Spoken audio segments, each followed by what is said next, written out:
No, certainly not in the narrower sense of returns to GVA, GDP growth, jobs, and so on, which tend to be very high in terms of additional economic activity while the event is on, and maybe prior to the event in terms of construction activity.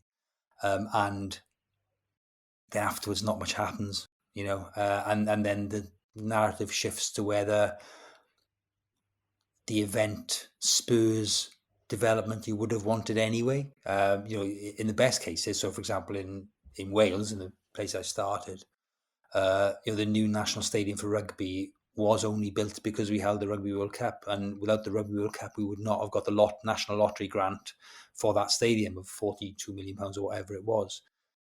So that fulfilled a very clear national need for a new stadium, which was creaking and falling down, the old Arms Park.